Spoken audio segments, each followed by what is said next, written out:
आखिर मुस्लिम नून टिकटों के हवाले से अपने उम्मीदवारों को फाइनल क्यों नहीं कर पा रही हैं। पंजाब से एनए की जो नशिस्तें हैं 20 से 128 के करीब जो है वो नून लीग ने फाइनल कर ली हैं। उन नशिस्तों पर आईपीपी के साथ, जेयूआईफे के साथ और मुस्लिम लीग काफ के साथ नून लीग सीट एडजस्टमेंट करेगी, इसलिए उन हलकों को आप कह लें कि अभी पेंडिंग रखा गया है। आईपीपी के साथ नून लीग ने के जो प्रेसिडेंट हैं शहबाज शरीफ साहब, उन्होंने मुलाकात की थी अपना आईपीपी के जो सरबराह हैं जहांगीर तरीन साहब। बिस्मिल्लाहिर्रहमानिर्रहीम। लम्हा न्यूज़ के साथ मैं हूं शहजाद मलिक। नाज़रीन, खबरें सियासत के मैदान से ही हैं। हमने पता किया है कि आखिर मुस्लिम लीग नून टिकटों के हवाले से अपने उम्मीदवारों को फाइनल क्यों नहीं कर पा रही हैं। तो हमें बताया गया है कि पंजाब से एनए की जो नशिस्तें हैं वो तकरीबन आप ये कह लें कि 120 से 128 के करीब जो है वो नून लीग ने फाइनल कर ली हैं। तो 141-42 के करीब टोटल नशिस्तें पंजाब की एनए की बताई गई हैं। तो वो जो बाकी मानदा रह गई हैं उसके बारे में ये बताया गया है कि जी उन नशिस्तों पर आईपीपी के साथ, जेयूआईफे के साथ और मुस्लिम लीग काफ के साथ नून लीग सीट एडजस्टमेंट करेगी, इसलिए उन हलकों को आप कह लें कि अभी पेंडिंग रखा गया और इसी पर जो है वो नून लीग की तरफ से काम जारी है। तो जब हमने ये मालूम करने की कोशिश की गई कि आईपीपी को क्या दिया जाएगा, तो हमें ये बताया गया है कि जो आईपीपी के जो चेयरमैन हैं जहांगीर तरीन साहब, उनके साथ एक नशिस्त पे सीट एडजस्टमेंट की जाएगी। इसी तरह से जो आईपीपी के जो प्रेसिडेंट हैं अब्दुल अलीम खान साहब, उनकी एक नशिस्त पे सीट एडजस्टमेंट की जाएगी। फिर उन्हीं के मुशावरत से आप कह लें कि 10 के करीब जो सूबाई नशिस्तों पे जो है ना वो सीट एडजस्टमेंट नून लीग आईपीपी के साथ करेगी। तो जब हमने ये पूछा कि जी मामला तख़ीर का शिकार क्यों हुआ अब तक, तो हमें ये बताया गया नून लीग की तरफ से कि जी आईपीपी ने ज़्यादा नशिस्तें मांग ली थी और नून लीग के पास तो पहले से ही दरख्वास्तों का वो उनका कहना था कि अंबार लगा हुआ है, ढेर लगा हुआ है, हमारे अपने लोग जो हैं वो नाराज़ हो रहे हैं कि उन्हें टिकटें क्यों नहीं दी गई। तो बहरहाल चूँकि आईपीपी के साथ नून लीग ने की लीग के जो प्रेसिडेंट हैं शहबाज शरीफ साहब, उन्होंने मुलाकात की थी अपना आईपीपी के जो सरबराह हैं जहांगीर तरीन साहब। तो उसमें ये तय पाया था कि सीट एडजस्टमेंट की जाएगी। तो ज़ाहिर है जब ये बड़ों की मुलाकात हो तो उसमें जो बात होती है फिर आपको पता है उस बात का पैरा भी दिया जाता है। तो ये उसकी पर्सपेक्टिव में आप कह लें कि ये सीट एडजस्टमेंट हो रही है।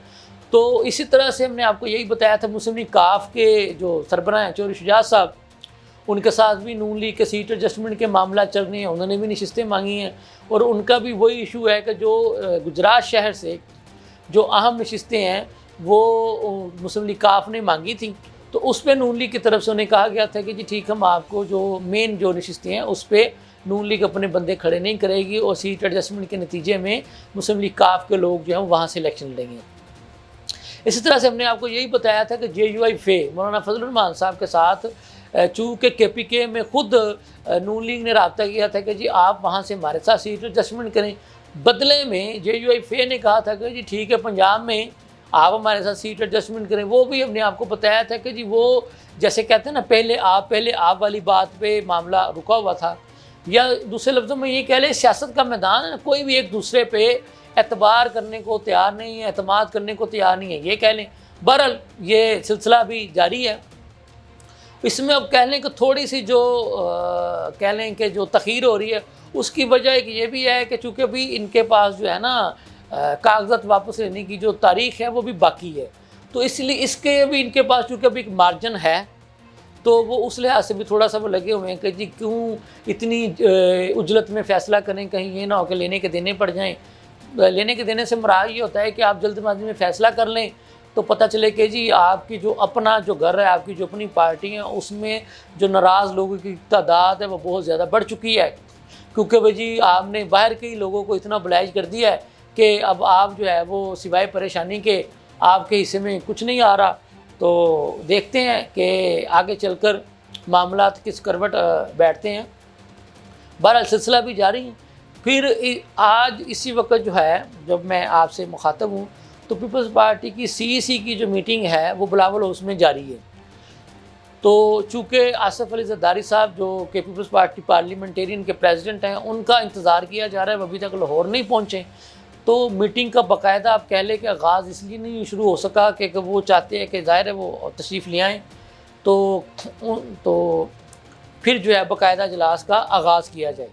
तो अजलास के बारे में हमने आपको ये बताया था कि एक रेजोल्यूशन जो है वो आज के इजलास में इस पीपल्स पार्टी के CEC के इजलास में पास की जाएगी, जिसमें बिलावल भुट्टो ज़रदारी साहब को वज़ीर आज़म जो है वो नामज़द करने की करारदाद मंजूर की जाएगी CEC के इस इजलास में।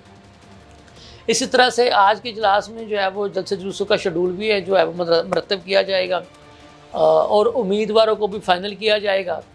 इसी तरह से हमने आपको बताया था कि जी कल 4 जनवरी को मुस्लिम लीग नून के साबिक़ जो वज़ीर हैं रायबंद से जिनका ताल्लुक़ है चौधरी अब्दुल गफूर मेओं साहब, वो कल जो है वो उन्होंने अपने फार्म हाउस में, मदनी फार्म हाउस है उनका रायबंद अड्डा प्लाट के मकाम पर, वहाँ पे उन्होंने एक तकरीब सजाई है। तो उसमें बिलावल भुट्टो ज़रदारी साहब जाएंगे और उनकी मौजूदगी में चौधरी अब्दुल गफूर मेओं साहब जो है पीपल्स पार्टी में शामिल होने का ऐलान करेंगे।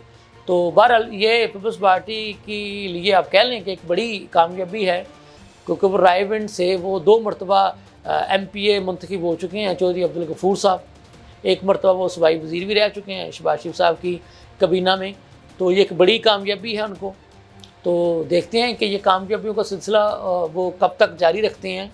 बहरहाल वो जिसे कहते हैं ना कि जोड़ तोड़ का सिलसिला जारी है सियासी आप कह लें कि पंडितों की तरफ से, और हर सियासी जो जमात है वो ज़ोर लगा रही है कि जी उसकी पोजीशन जो है वो बन जाए।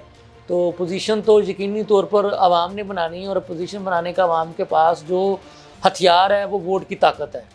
तो जब फैसला बैलेट पर होगा तो वो तो फिर 8 फरवरी का दिन ही बताएगा कि जी उन्होंने किसको जो है वो अपना वज़ीर आज़म मुंतखब किया है, किसको हुकूमत करने का मौका दिया है। इस वक्त आप कह लें कि जो सियासत का जो खेल है वो दिलचस्प मरहले में दाखिल हो चुके हैं। हम आपको यही बताते चले कि PTI से बल्ले का निशान जो है वो छिन गया।